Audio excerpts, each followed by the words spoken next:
গল্পের নাম পোশাক যখন মেহমান। একদা মোল্লা নাসিরুদ্দিনকে এক বড়লোক প্রতিবেশী তার বাড়িতে ভোজের দাওয়াত দিলেন।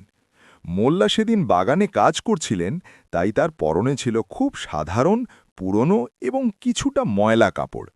তিনি সেই পোশাকেই দাওয়াতের বাড়িতে চলে গেলেন। বাড়ির মালিক তাকে দেখে চিনতেই পারল না।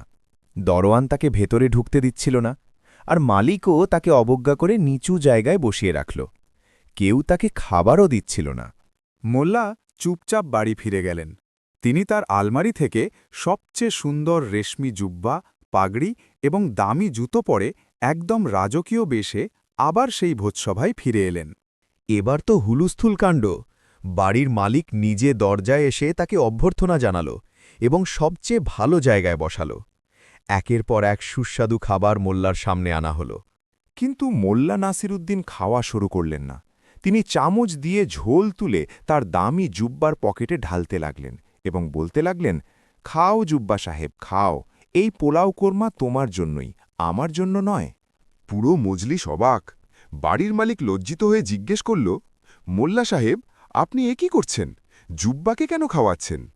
মোল্লা মুচকি হেসে বললেন, ভাই, আমি যখন একটু আগে পুরনো পোশাকে এসেছিলাম তখন তুমি আমাকে চিনতেই পারোনি, কিন্তু যখনই এই দামি জুব্বাটা পরে এলাম তখন আমার এত কদর বাড়ল।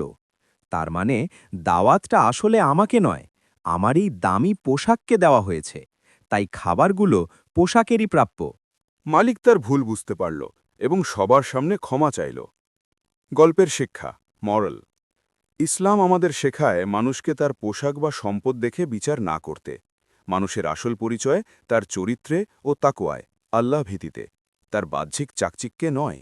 রসুলুল্লাহ সাল্লাল্লাহু আলাইহি ওয়াসাল্লাম বলেছেন, নিশ্চয়ই আল্লাহ তোমাদের চেহারা এবং সম্পদের দিকে তাকান না, বরং তিনি তোমাদের অন্তর এবং আমলের বা কাজের দিকে তাকান।